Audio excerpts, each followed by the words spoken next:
Aquí. Por favor, me confirman si están ya observando la presentación. Sí. Y gracias. Y digamos iniciar agradeciendo y uniéndome, digamos, a la felicitación por tener esta iniciativa de acercar el reporte mundial de drogas a los hablantes de español. Lo que quiero hacer muy rápido es tratar de extractar las principales ideas del reporte. Tengo que ser claro que no voy a hacer una revisión exhaustiva del reporte. El reporte es bastante rico y tiene muchísimos datos. Lo que yo voy a hacer más bien es tratar de estimular la lectura del reporte y que ustedes encuentren algunos elementos que los lleven a hacer una lectura mucho más detallada. El reporte, como en los últimos años, viene en cartillas, en pequeñas cartillas, que me parece que son más fáciles de leer. En este año son 6 cartillas. La primera de ellas tiene el resumen como tal, el resumen ejecutivo. En la segunda cartilla vamos a encontrar un análisis de las consecuencias para la salud del consumo de drogas, una profundización, digamos, en los temas de salud.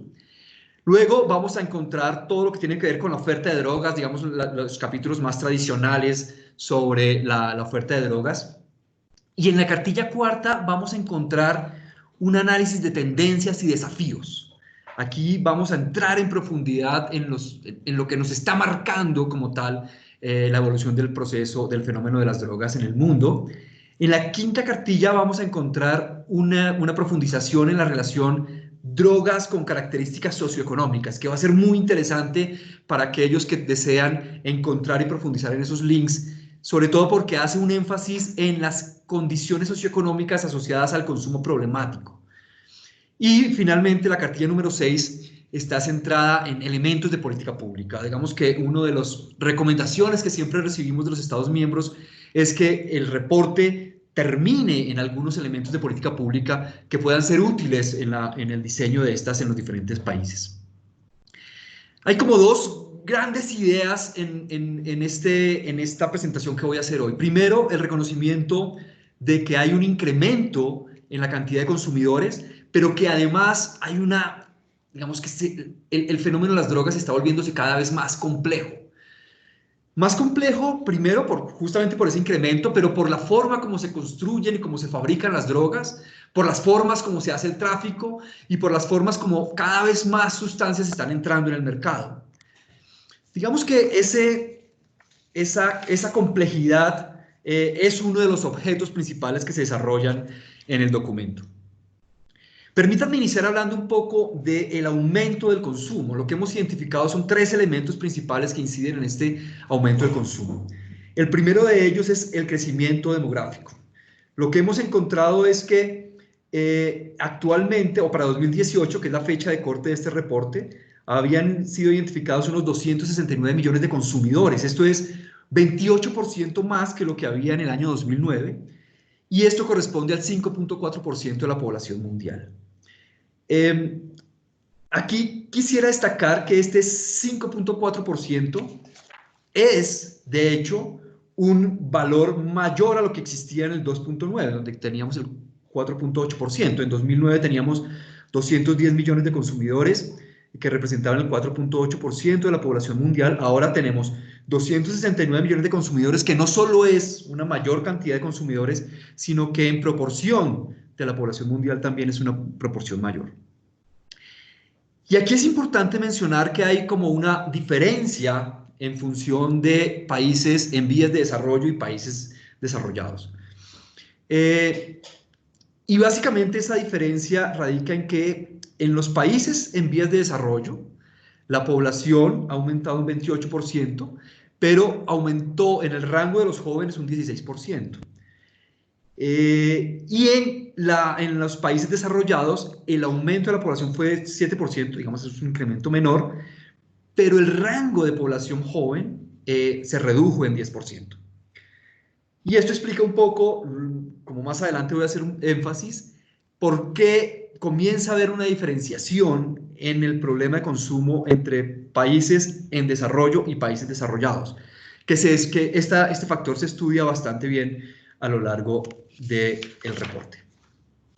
Otro factor que incide en el aumento de los consumidores es la urbanización. Cerca del 50% de la población mundial está viviendo en zonas urbanas, en donde confluyen, digamos, unas características que facilita los mercados de drogas actuales y futuros, porque fíjense que aquí hay un fenómeno que avanza y que nos va a poner a pensar en estos escenarios urbanos en la manera como la transición de las personas de las áreas rurales a las áreas urbanas podría estar afectando e incidiendo en el aumento del consumo de drogas. En particular en Latinoamérica este es un fenómeno bastante fuerte, asociado con temas de violencia, por supuesto, pero también con el golpe, con el impacto que implica para poblaciones rurales, para personas de culturas rurales, enfrentarse a las condiciones de las grandes ciudades. Las drogas siempre constituyen un riesgo en estos escenarios. Y finalmente, el consumo de drogas podría estar aumentando en relación con la riqueza. Y aquí es bien interesante observar, este es el caso de Colombia, observar cómo en los estratos más bajos, digamos en la gráfica, los niveles de riqueza aumentan con los estratos. La gráfica, la clase 1, digamos, se refiere a estratos más pobres y la clase 4 a 6 a los estratos más grandes. Y fíjense que el consumo aumenta con los estratos, es decir, hay menos consumo en los estratos más bajos, más consumo en los estratos más altos, pero los problemas de abuso y de dependencia tienen un aumento inverso. Hay más problemas en los estratos más bajos que en los estratos más altos. Y esto está marcando una verdadera, digamos, condición socioeconómica y una prevalencia de problemas de consumo asociados a escenarios de pobreza, que como veremos más adelante, importan y están modificando la forma como deberíamos enfrentar el problema. Aquí quisiera hacer énfasis también en que algo parecido sucede con los países, digamos, en los países con más ricos hay más consumo, pero menos problemas de consumo, menos abuso y menos dependencia. Aquí quisiera también hablar acerca de la forma como se han venido complejizando los mercados de drogas. Y digamos, tenemos que pensar en que las drogas evolucionan desde principalmente drogas de origen natural, luego se incorporan las drogas sintéticas y ahora estamos viendo cada vez con más fuerza la presencia de fármacos de los cuales se utilizan como drogas. En el 2018 identificamos 48 nuevas drogas, NPS. En total, digamos, en los últimos 10 años estaríamos hablando de unas 1000 diferentes NPS, pero se ha venido estabilizando esto cerca de las 500 NPS. Para 2018 se identificaron 541 NPS. Pero lo que cambia muchísimo es el tipo de drogas que se van utilizando, la proporción de las drogas, y más adelante también voy a profundizar un poquito en esto. Hay un elemento que me parece que es clave y es que las drogas, digamos, algún perfil específico de drogas está concentrándose en perfiles específicos de población. Por ejemplo, los cannabinoides en las cárceles. Entonces, esa, digamos, especificidad que se va encontrando termina exacerbando o profundizando algunos escenarios de discriminación y de estigmatización que se están observando en este tema de las drogas. Es importante mencionar que hay un incremento importante del uso de opioides, pasamos del 2% en el 2014 al 9% en el 2018, y destacar también que estas nuevas sustancias, digamos, tienen una amplia variedad. No solamente en la droga final, sino en el proceso de construcción de las drogas. Y esto es una cosa que tenemos que tener muy presente al momento de estudiar las estrategias. En esta diapositiva lo que estoy observando es, digamos, la evolución de la fabricación de anfetaminas a nivel global. En 1998 todo el tema de la producción de anfetaminas estaba centrado en la pseudoefedrina y la efedrina. Luego vinieron elementos de fiscalización y al final, en el 2018, ya podemos observar cómo tenemos que estudiar la efedrina, la pseudoefedrina, las preparaciones de efedrina, el ácido fenilacético, las preparaciones de P2P y de APAN. Entonces, lo que estamos observando es que en la medida que se implementan formas de fiscalización, esto parece activar la creatividad de los fabricantes de drogas y responden, digamos, con innovaciones tecnológicas. Hoy, después de que en 1998 se toma la determinación de hacer control también de los precursores y sustancias químicas que se utilizan para la fabricación de drogas, pues hoy estamos en el desafío de tener que controlar precursores de los precursores o precursores de diseño, unas sustancias químicas para las cuales no existen usos lícitos reportados y sin embargo se producen a gran cantidad en todo el mundo. Estos precursores constituyen un verdadero desafío porque lo que está causando esto es una, digamos, modificación muy rápida de los elementos en las listas que deben ser controlados y aparecen muy rápidamente nuevos elementos y nuevas formas de construir estas drogas. Y eso, fíjense, tiene una traducción también en los mercados. Y aquí me parece que hay un desafío importante para los países porque usualmente los tiempos de respuesta a, digamos, en términos de tratamientos contra las drogas son lentos, son demorados, la construcción de capacidad humana, la construcción de capacidad normativa, la capacidad instalada en las clínicas, no va al ritmo de estos cambios en los tipos de consumo. Por ejemplo, en la Federación Rusa encontramos que el consumo de heroína, que era preponderante, en general de opiáceos, que era preponderante, se transformó muy rápidamente. En la gráfica ustedes lo que observan es esta curva de áreas, se refiere a las incautaciones de heroína, y fíjense cómo desde el 2014 hay una reducción muy importante de las incautaciones, pero a la vez comienza a haber una aparición cada vez más fuerte de estimulantes, principalmente estimulantes opioides y estimulantes de tipo anfetamínico. Algo parecido sucede en Irak y en Afganistán, en donde hay una transición del uso del cannabis principalmente al uso de metanfetaminas. Lo que sucede allí es que muy rápidamente, como ustedes pueden observar en la gráfica que corresponde a las incautaciones de metanfetamina, muy rápidamente aumenta el uso de las metanfetaminas. Esto tiene un impacto muy fuerte en las capacidades, digamos, del sistema de salud para absorber estas condiciones, que es un tema que debemos estudiar. Otro elemento que se desarrolla en el Reporte Mundial de Drogas es, digamos, el impacto de todos estos desarrollos normativos alrededor del cannabis. Lo que observamos es que, tal como pueden ver en esta gráfica,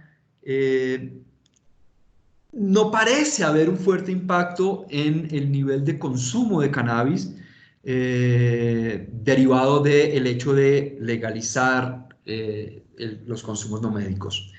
En esta gráfica, en 2014, recuerden, se legaliza, digamos, en Colorado el consumo no médico de cannabis, y sin embargo la curva nos sigue mostrando un incremento continuo del consumo en los Estados Unidos. Y aquí quisiera destacar que si bien las incautaciones bajan en los Estados Unidos, realmente se duplican en el resto del mundo, las incautaciones de cannabis se duplican en el resto del mundo. Respecto a la situación en Canadá, lo que observamos es una diversificación. Si bien el consumo en forma de hierba o de flor seca sigue siendo predominante, aparecen una gran variedad de derivados del cannabis que también se están consumiendo en Canadá. El cannabis sigue siendo la droga más consumida en el mundo, cerca de 192 millones de consumidores de cannabis, pero es importante destacar que los opioides en general, que son los más dañinos, los más perjudiciales para la salud, vienen incrementándose notablemente el consumo. cerca de 58 millones de consumidores de opioides, de los cuales 30 son opiáceos, que son, digamos, son también complejos, 27 millones de consumidores de anfetaminas, 21 millones de consumidores de éxtasis y 19 millones de consumidores de cocaína. Y en esta gráfica quisiera hacer un poco de énfasis en el análisis, digamos, de años de vida o años de vida que se ajustan por discapacidades, como la pérdida de años de vida asociado a diferentes, digamos, enfermedades y incluyendo los trastornos por uso de drogas. Fíjense que a nivel global el trastorno por uso de drogas estaría significando una pérdida de 25 millones de años. Esto es para la población, digamos, a nivel global. Y que eso es más fuerte en impacto a nivel global que enfermedades como VIH-Sida o tuberculosis, como cáncer de hígado o hepatitis B. Y también quisiera destacar acá que digamos, esa pérdida de años de vida se ha venido incrementando entre el 2018 y el 2017 en un 24%. Esto, digamos, es una alerta porque en realidad el gran efecto está, digamos, visible en esta cantidad de años de vida que se pierden para la humanidad.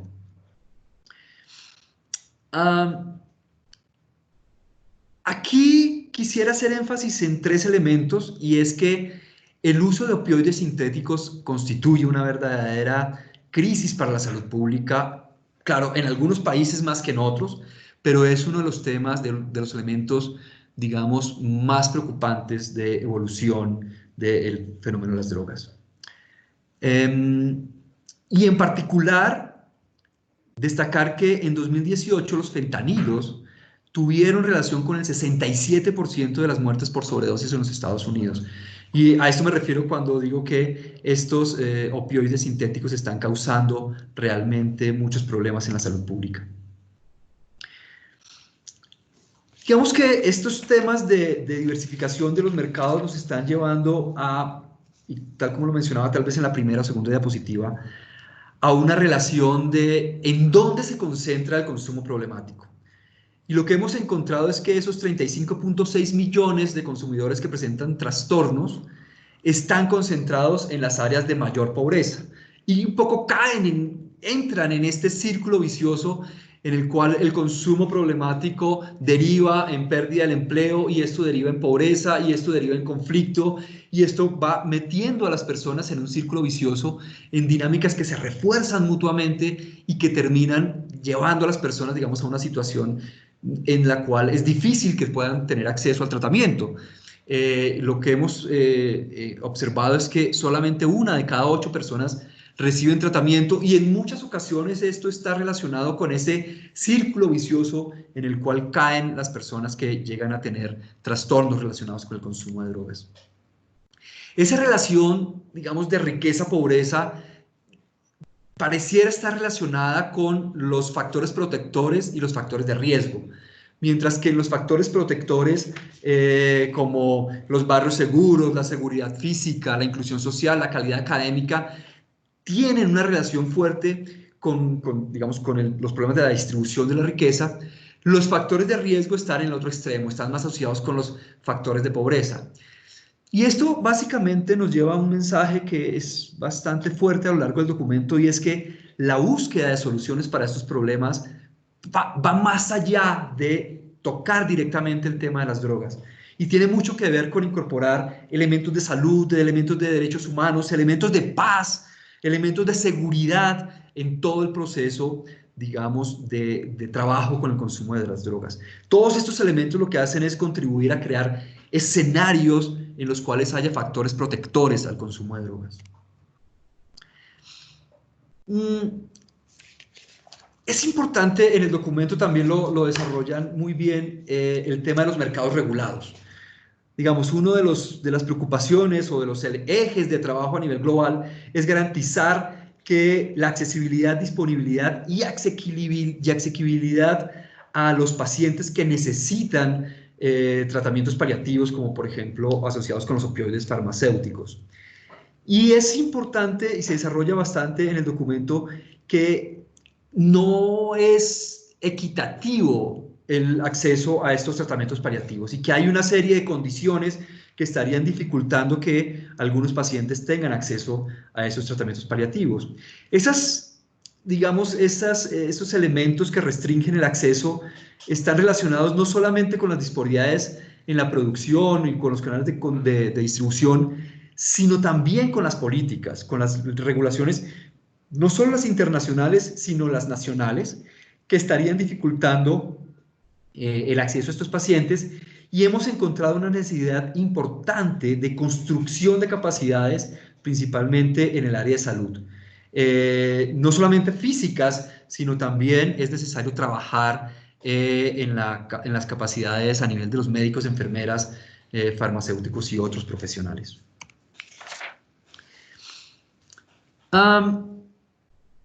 Se hace un análisis acerca de la relación de la relación drogas y violencia en general, no solamente tráfico, sino en general drogas.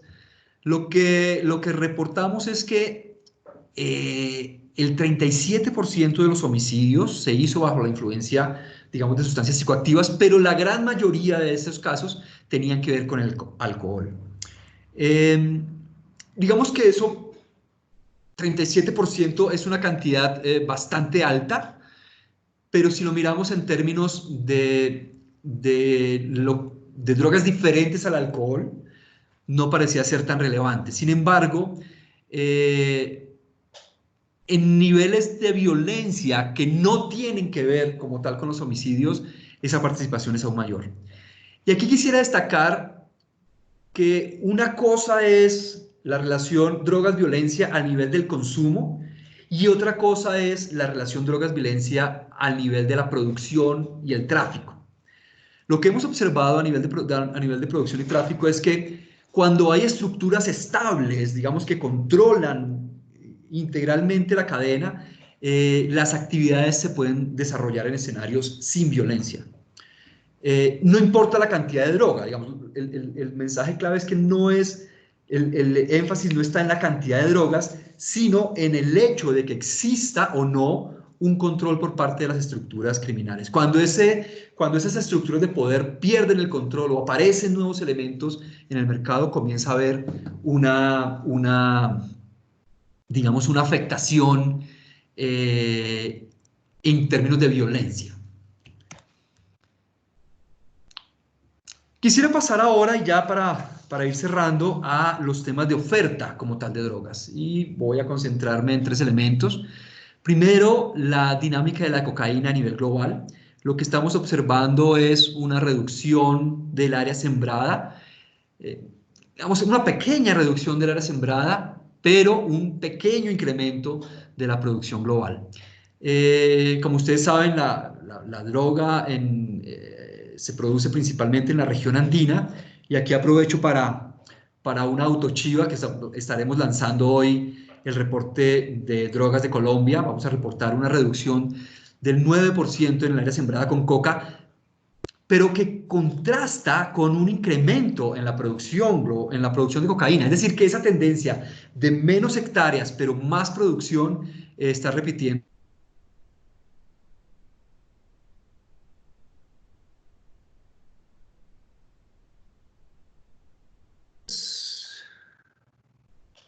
Perdón que tengo un problema con mi presentación. Vale, no. ¿Ahora? Sí, solo avisar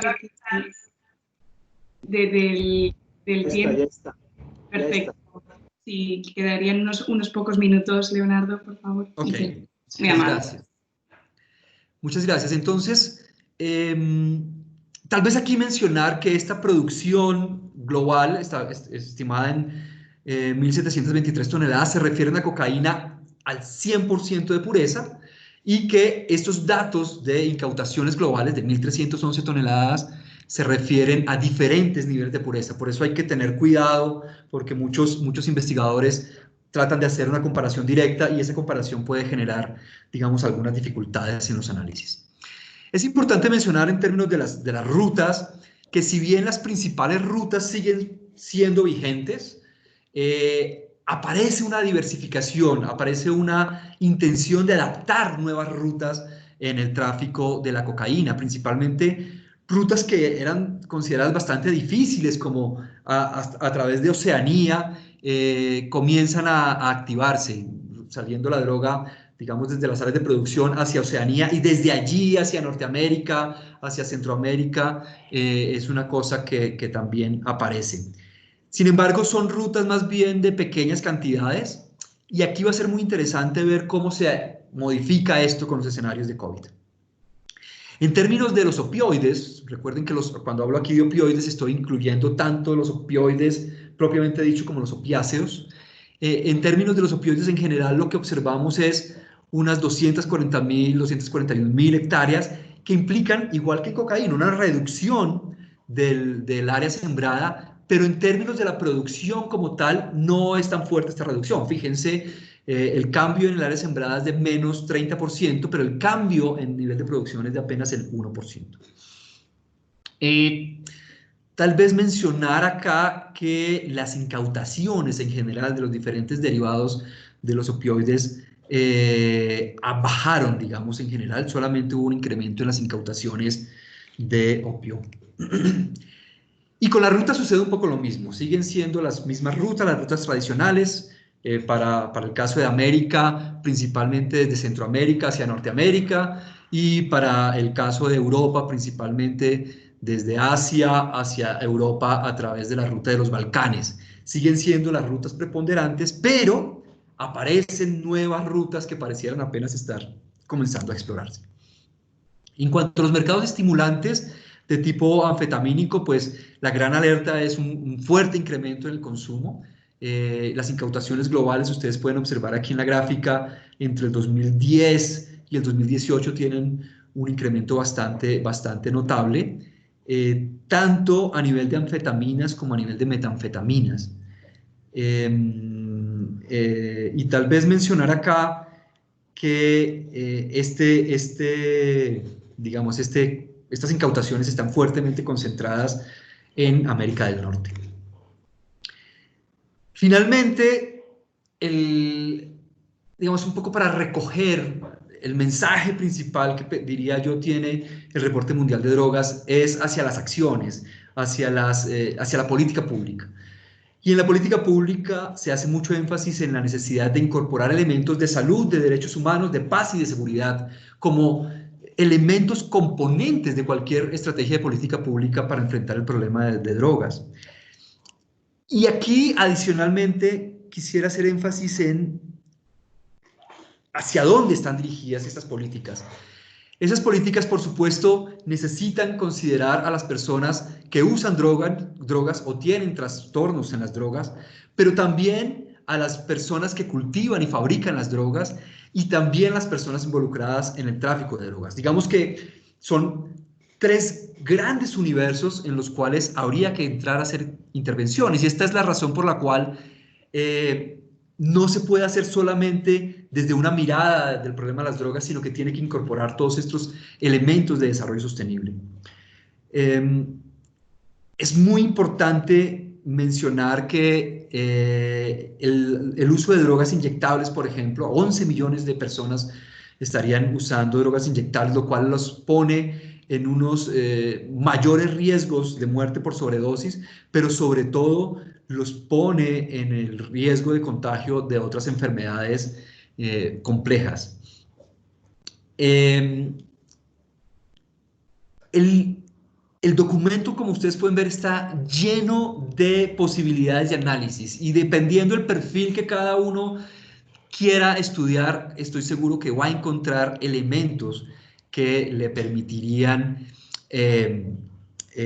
profundizar y mejorar su conocimiento acerca del problema mundial de las drogas. Lo dejaría por ahora ahí. Voy a aprovechar esto para hacer la cuña de lo que voy a presentar en un par de horas.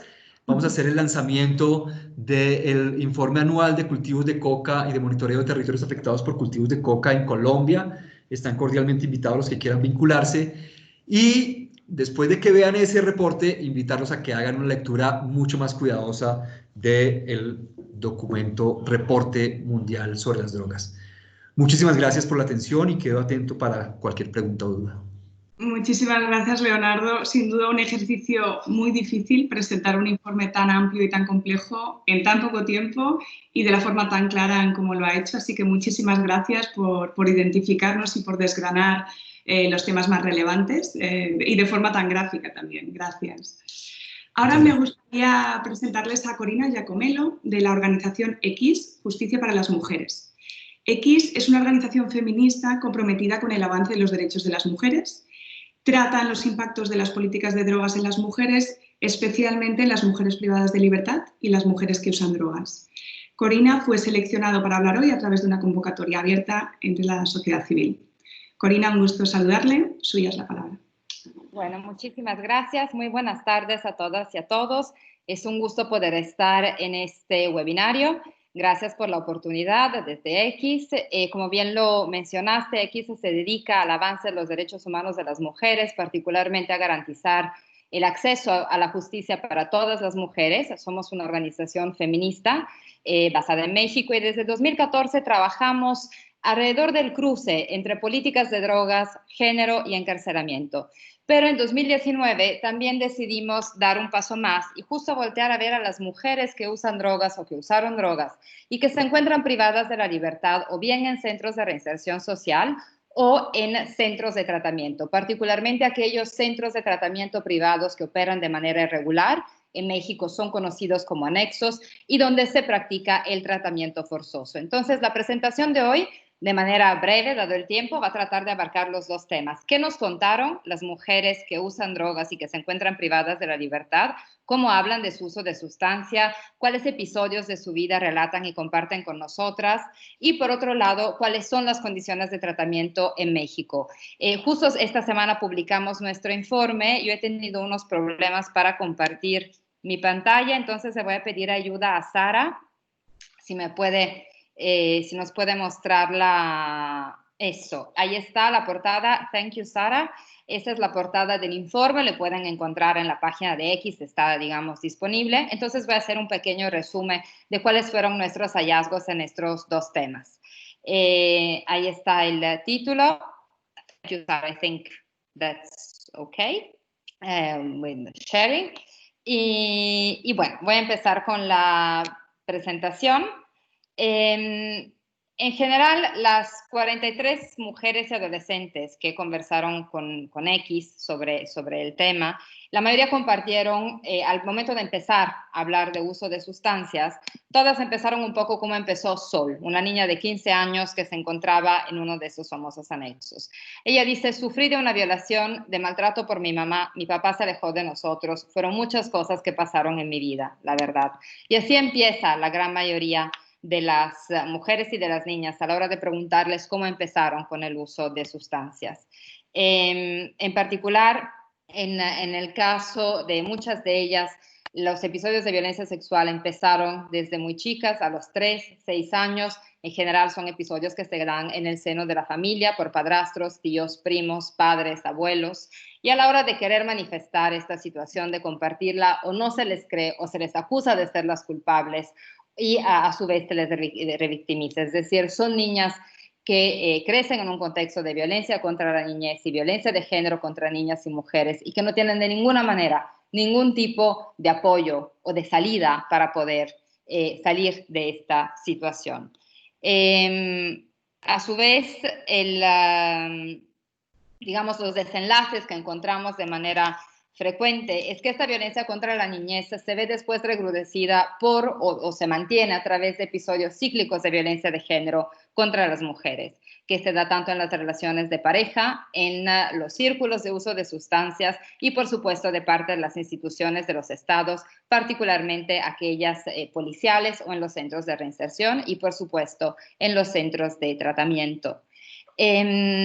A la violencia contra la niñez y la violencia contra niñas y mujeres se suma también cómo vemos a las personas que usan drogas y el hecho de que persisten discursos y prácticas de criminalización y de estigmatización. Para estas mujeres el uso de drogas se convierte en una manera para hacer frente a una situación de dolor, de absoluto abandono, y de tratar de buscar recursos para salir adelante. Sin embargo, a la hora de entrar en contacto con instancias de tratamiento, en general, la poca autoestima que pueden tener por el tipo de sucesos que marcó sus vidas se ve todavía más pulverizada por esta idea de la persona que usa drogas como fracaso moral. Un estigma que a su vez se recrudece más en el caso de las mujeres por las creencias de género alrededor de cómo deberían comportarse las mujeres. Cuando entramos en los centros de tratamiento, vimos que también en esos lugares la discriminación de género no está ausente. Nosotras hicimos entrevistas en 9 centros de tratamiento, algunos de estos eran públicos, otros eran privados, pero decidimos enfocarnos en nuestro informe, en esta presentación, insisto, en los llamados anexos, es decir, en esos lugares donde se practica tratamiento forzoso y que todavía son una realidad en muchos países de América Latina y el Caribe, y para los cuales hay muy pocos posicionamientos internacionales que ayuden a develarlos y a dar una oportunidad desde el sector de la salud a las personas que usan drogas y que buscan o que quieren tratamiento. Sabemos que la falta de oferta de centros de tratamiento es, como se reconoció en el Informe Mundial de Drogas, una de las consecuencias imprevistas de la implementación del Marco Internacional de Control de Drogas, ya que al privilegiar las acciones de control de la oferta, se han dejado a un lado o subfinanciado aquellas que tienen que ver con el control de la demanda. En México en particular no hay casi oferta de tratamiento público, entonces la mayoría del tratamiento de tipo residencial se constituye por una cantidad que no se conoce, de hecho, porque muchos son ilegales, de centros constituidos por personas que usaban sustancias y que han dejado de hacerlo, o muchas veces por grupos religiosos, es decir, son centros que de tratamiento no tienen nada que ver, sino centros donde a través de la religión y en algunos de ellos de los malos tratos se mantienen privadas de la libertad a personas que usan drogas y en condiciones, en muchos casos, con graves violaciones a derechos humanos. Entonces tenemos miles de estos centros en todo el país. Sol, una de las chicas, la chica que mencioné al principio, justo cuando la entrevisté, estaba en uno de esos centros. El centro era propiedad de un pastor y lo dirigía una pastora, que era la esposa del pastor, y a su vez quien se encargaba de la seguridad era un ex militar que disciplinaba a las chicas a través, por supuesto, de maltratos físicos. Al igual que las demás, Sol habló con mucho miedo, tenía mucho miedo de dar la entrevista porque sabía que iba a tener represalias, pero era tanta su necesidad de contar su historia, lo que le había pasado, y tanta la necesidad de contar lo que estaba pasando, que decidió ponerse en esa situación. Sol en particular a los 6 años empezó a usar sustancias a raíz de múltiples episodios de violencia sexual y a los 8 años fue contratada por un cártel del crimen organizado y fue convertida en sicaria. Eso, en teoría, tanto los abusos, la violencia sexual, como el ser cooptada por el crimen organizado entrarían como delitos de las peores formas de trabajo infantil, etcétera, pero nada de eso pasó. Ella empezó a usar drogas muy chica, a los 6 años empezó con inhalables y no hubo ningún tipo de instancia que atendiera su situación y al contrario a los 15 años se encontraba ya en uno de estos anexos, por un lado no queriendo estar ahí, estando ahí privada de la libertad en contra de su voluntad, pero por otro lado viéndolo como una suerte de casa de seguridad, donde tal vez el crimen organizado, el cártel del que se había salido, no la encontraría, lo cual en realidad es también una ilusión, porque justo en México hace unas semanas atestiguamos una más de las masacres que a menudo pasan en estos centros de tratamiento. Estos centros privados aplican el tratamiento forzoso, las personas están ahí en contra de su voluntad, con el consentimiento de sus familias. El tratamiento dura por tiempo indefinido, es decir, se puede pactar que sea por unos 3, unos 6 meses, eso es lo que puede decir el centro, pero en realidad se quedan hasta que el centro da su autorización para que la persona salga. Como ya lo decía, no son centros de tratamiento, son centros de corte religioso.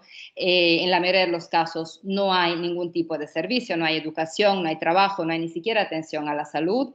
Las chicas y los chicos en algunos de los centros que visité y que están autorizados además por las autoridades nacionales viven en lugares hacinados, sin ventilación, sin comida.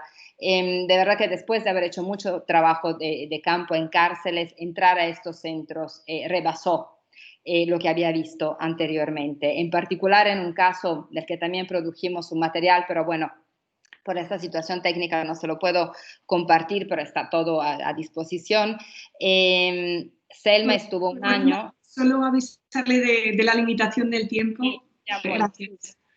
Justo en uno de los casos, Selma estuvo un año en un centro de tratamiento reconocido, insisto, por las autoridades, un centro que no tiene patio, que no tiene ventilación, sin poder pisar la calle, porque en ese centro de tratamiento los hombres pueden salir a hacer servicios, que básicamente es ir a trabajar gratuitamente o pedir dinero en la calle, recursos que luego serán dados al centro. Las mujeres no pueden salir. Entonces ella estuvo un año adentro. Cuando salió, volvió a consumir, salió de visita por un permiso, volvió a consumir y al regreso, la recaída, que sabemos que es parte del proceso de deshabituación, es parte de la enfermedad, digamos, fue castigada y además ella se mantuvo recluida. Cuando la conocí tenía 4 meses más adentro sin poder salir.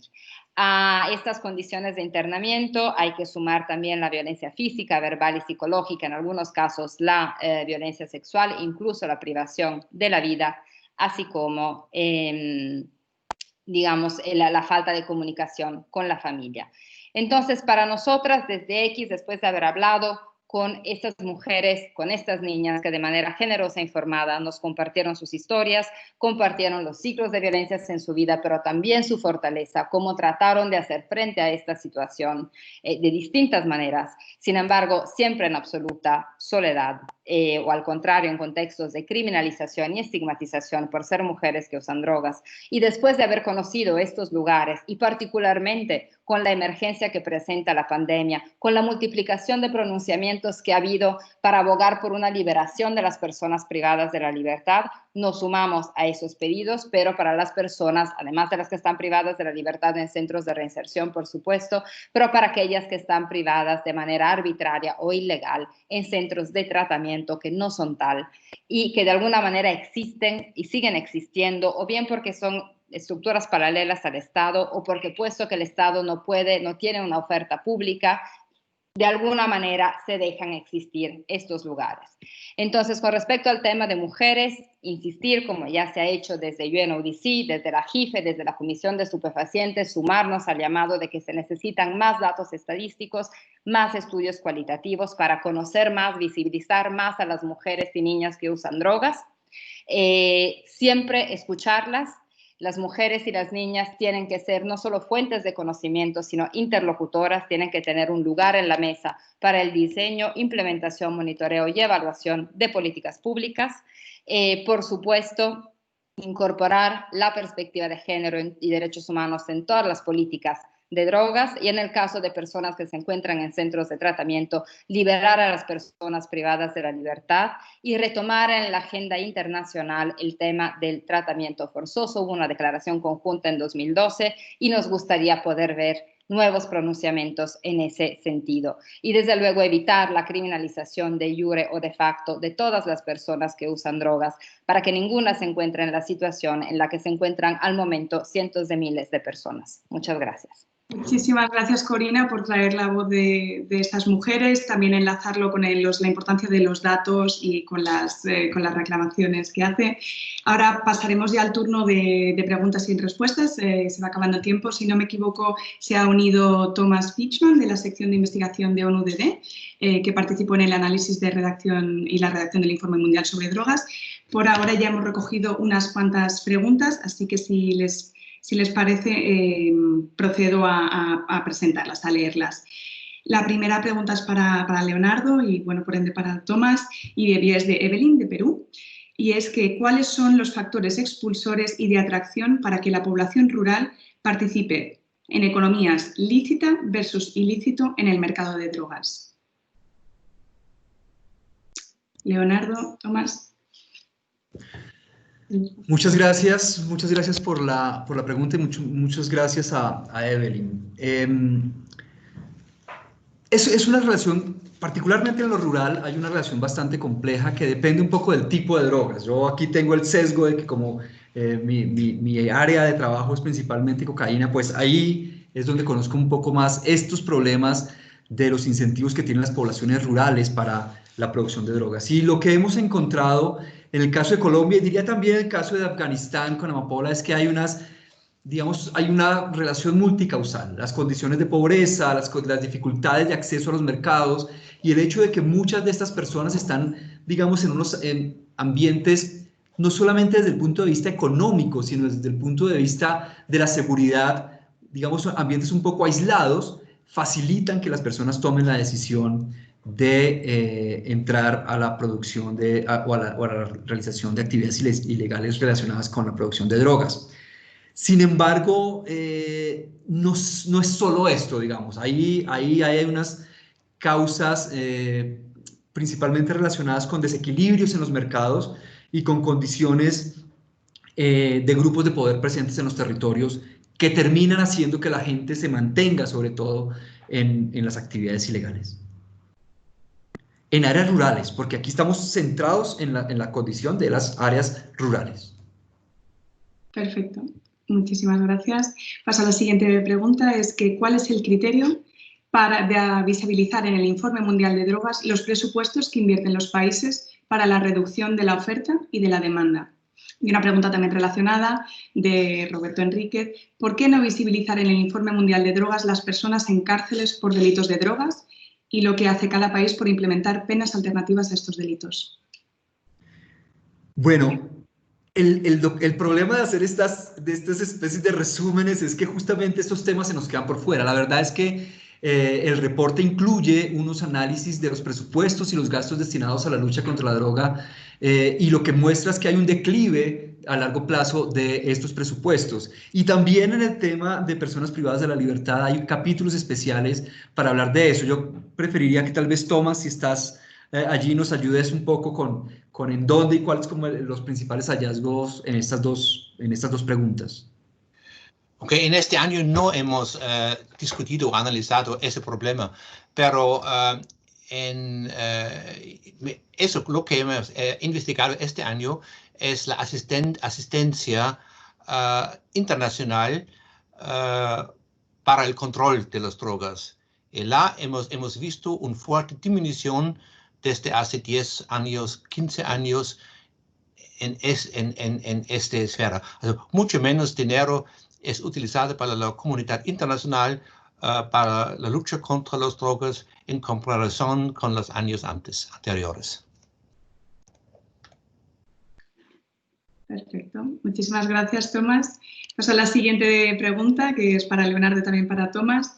En este informe se relaciona uso de drogas y urbanización. Hay que apostarle entonces al desarrollo del campo como elemento de protección. Va enlazado con la primera pregunta. Ok, una vez que hemos visto, la urbanización es un factor muy importante para el uso de las drogas. Más urbanización es una correlación hace fuerte con más uso de drogas. Y particularmente en los países en desarrollo vemos que la utilización de las drogas ha aumentado y la urbanización ha aumentado mucho más en los últimos años que en los países desarrollados. Y vemos también que este fenómeno va a continuar. Y eso es un problema que no solamente es un fenómeno del paseo, es un fenómeno que va a continuar por los años 10, 20, 30 años a venir. Perfecto, muy amable. La siguiente pregunta es de Pastrana Uruena y Tania Chimena, que dice lo siguiente. El 6º libro del Informe Mundial sobre Drogas es excelente, pero el 70% del mundo todavía no tiene acceso y quisiera saber cómo UNODC ayudará a los Estados miembros a hacer estimaciones y adquisiciones correctas. ¿Es posible monitorear el acceso a personas que requieren opioides para el uso médico, así como lo hacen para el uso no legítimo? Ok, la pregunta es cómo son las estimaciones para el uso de drogas. Y en general son las estimaciones de los países miembros sobre la prevalencia son las cuestiones. Usted ha tomado la droga el último año, el último mes, sí o no. Y también los factores indirectos. Por ejemplo, sabemos cuántas personas son en tratamiento de drogas y en el grupo de la gente se pregunta de usted cuántas personas han tratado el año pasado. Y con la combinación de esos factores, treatment multiplier, se sabe cuánto es una estimación las personas del uso problemático de drogas. Y esos factores se utilizan en muchos países y en UNODC, aquí, tomamos todas las estimaciones conjunto, pero usted va a ver también que las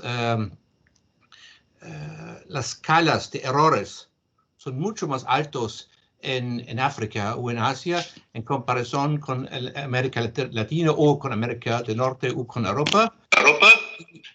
Y eso es la razón que la información en América Latina, en Europa y en América del Norte es mucho mejor que en Asia, que en África. Perfecto, muy amable. Hay otra pregunta de Gonzalo Enríquez, que va dirigida a Leonardo, es ¿qué se hizo para tener estabilidad en la producción de cultivos ilícitos? Sí, lo que estamos observando es una tendencia a la conformación de núcleos, estoy hablando principalmente en el caso de cocaína, de núcleos de producción en los cuales, digamos, hay mayor eficiencia en la transformación y se necesita menos área sembrada.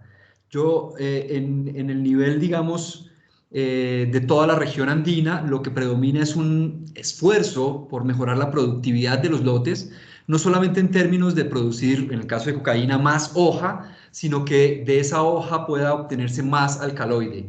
De esta manera se puede mantener unos niveles de producción estables y bajar la cantidad de hectáreas que se requieren estar sembradas con hoja de coca. Perfecto, muchísimas gracias.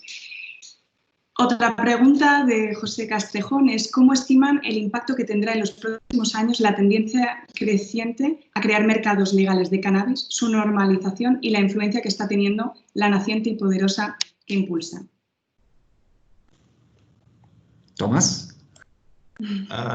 Ok, tengo un poco de problemas para comprender la pregunta, pero en general, que se puede decir es que se ve que las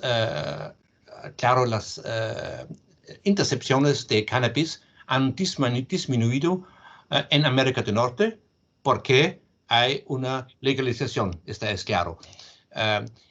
Vemos que la legalización del cannabis ha aumentado el uso de cannabis y ha aumentado no solamente el uso del año pasado, pero mucho más en el último mes y el uso diario de cannabis. En los últimos 10 años en los Estados Unidos hay un aumento de más o menos 60% de cannabis al uso anual, pero hay un aumento de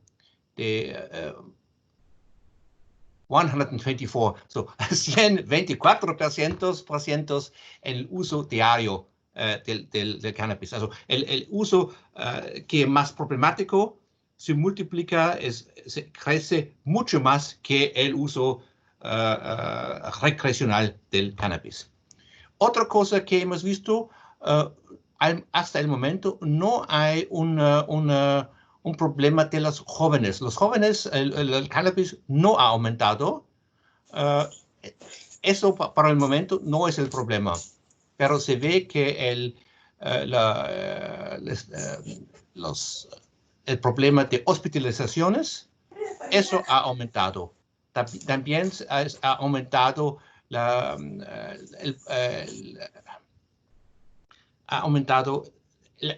criminalidad. La gente pensé que antes, cuando hay la legalización, hay menos criminalidad, pero en Colorado se ve que hay más criminalidad y no menos criminalidad en general. Esos son los problemas hasta el momento que se ve. Perfecto, muy amable. La siguiente pregunta de Carlos Göringer, de la Fundación Paréntesis Hogar de Cristo Chile. Pensando en que 1 de cada 8 personas con consumo problemático de drogas reciben tratamiento, ¿esa cifra se puede explicar solo con la baja oferta de tratamiento o también con el tipo de oferta, objetivos predefinidos de muy alto umbral y con una mirada moralizante de los usuarios de drogas? No sé si Leonardo o Tomás. Para mí es difícil comprender la pregunta, es que es bastante difícil para mí en español. Lo que vemos que hasta el momento hay un problema que no hay bastante tratamiento para las personas que necesitan el tratamiento. Y eso se ve claramente en los países en desarrollo, menos en los países desarrollados. El factor en general es mejor, pero es muy problemático en los países en desarrollo, en América Latina, en África, en Asia. Y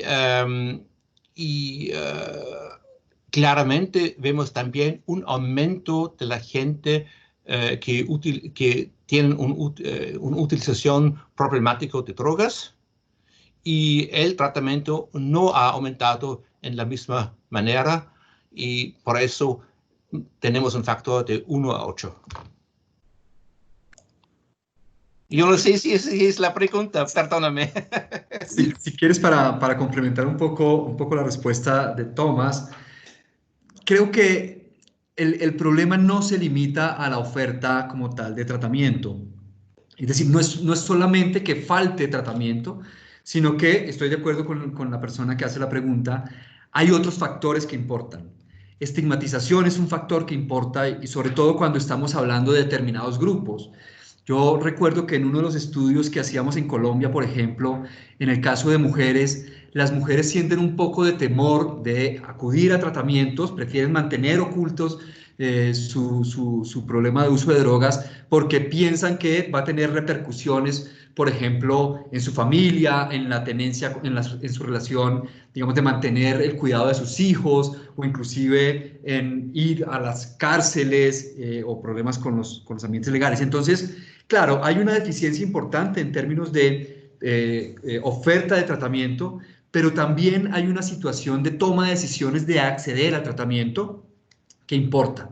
Y aquí quisiera adicionar uno de los hallazgos del documento, y es que el consumo problemático, es decir, en donde debería concentrarse el tratamiento, está en los sectores de la sociedad más pobres. Se está comenzando a acumular, digamos, en esos sectores de la sociedad más pobres, en donde todas estas condiciones se vuelven, digamos, un poco más relevantes. Perfecto, pues muchísimas gracias. Quedan algunas preguntas sin responder y me disculpo de antemano porque no va a dar tiempo a contestar todos. Sin embargo, le preguntaría a Tomás si fuese tan amable de poder contestar algunas preguntas por escrito una vez que acabe este seminario, si tendría disponibilidad para poder referirnos a ellas. Si le parece bien, se lo enviaríamos por email. Y ahora, perfecto, muy amable. Y ahora me gustaría darle la palabra a Mirela de Noticias. Está silenciada. Gracias, Lucía, y gracias a todos para seguir esta presentación. Hello. This is Mariano. Yes. Sí, Hello. a todo el mundo que se ponga en silencio. Sí.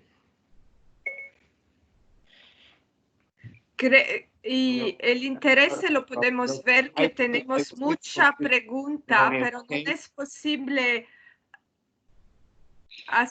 responder a todos, y algunas son quieren definición que se pueden responder con un email en los próximos días. Quiero que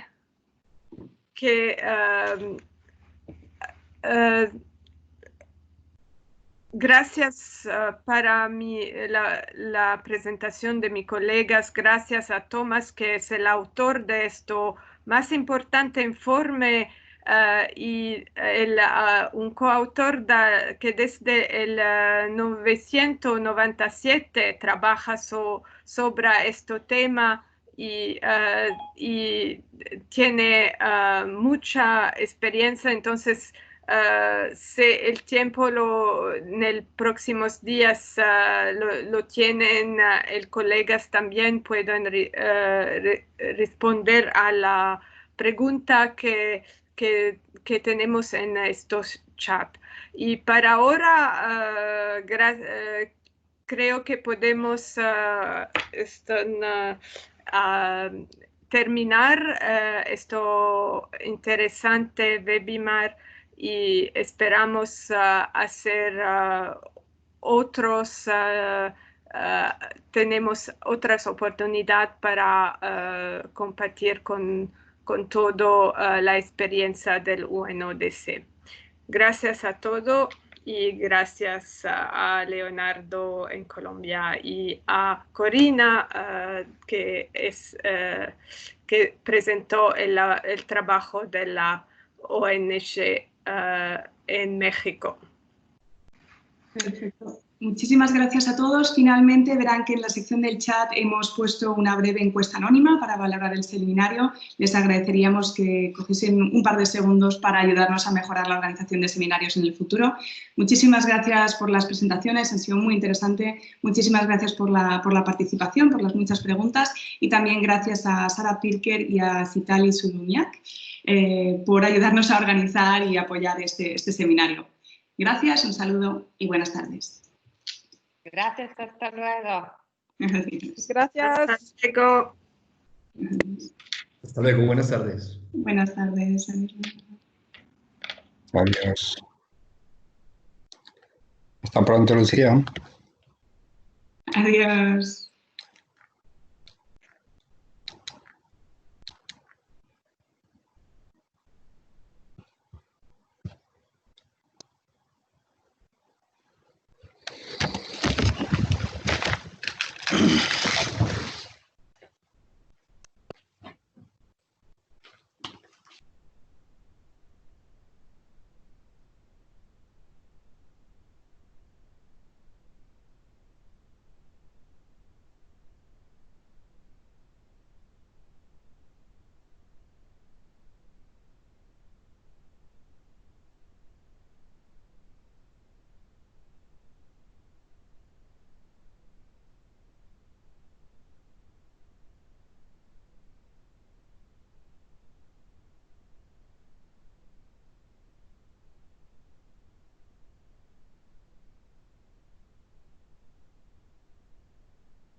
Bueno, por lo menos se participó con una preguntita.